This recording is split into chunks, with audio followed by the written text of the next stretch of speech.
when we're working with clients,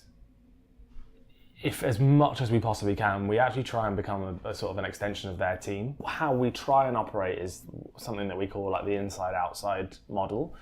So we'll come and spend time with you, understand the problem as best we can, work together, get all of your insight, like build upon your thinking, and then go away to another destination. Might be a different room, might be a different city, like might be back to our studio, and just like actually sit down and almost not quite pull the cynical hat back on, but like be realists with one another and kind of get out of the four walls of the brand and actually sit down together and go, right, of all those things we heard, what's actually the most relevant? Let's test that against our kind of consumer mindset and thinking about how this problem's actually going to be dealt with. And I actually think that's that's how you break down the barriers of like us and them and agency and all of that sort of stuff, and co-collaboration is like actually investing human time with one another, and you almost become more familiar. And I think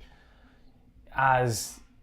agency at times, like you can kind of you have to sort of hold your tongue maybe, or there's like a broader narrative, or you need the cash, you don't really know what the agenda is. And I think the more time you spend with someone, maybe even virtually this sort of works as well, those barriers kind of come down and you sort of have the ability to be like a little bit more honest. And I think that's it for me. Like, if we can't be open and honest about the problems that your business is having and what we're trying to overcome with this branding solution and what we're trying to achieve, then like it's a kind of like a pointless exercise. And for us, it's like building those relationships very early on allow us to be like,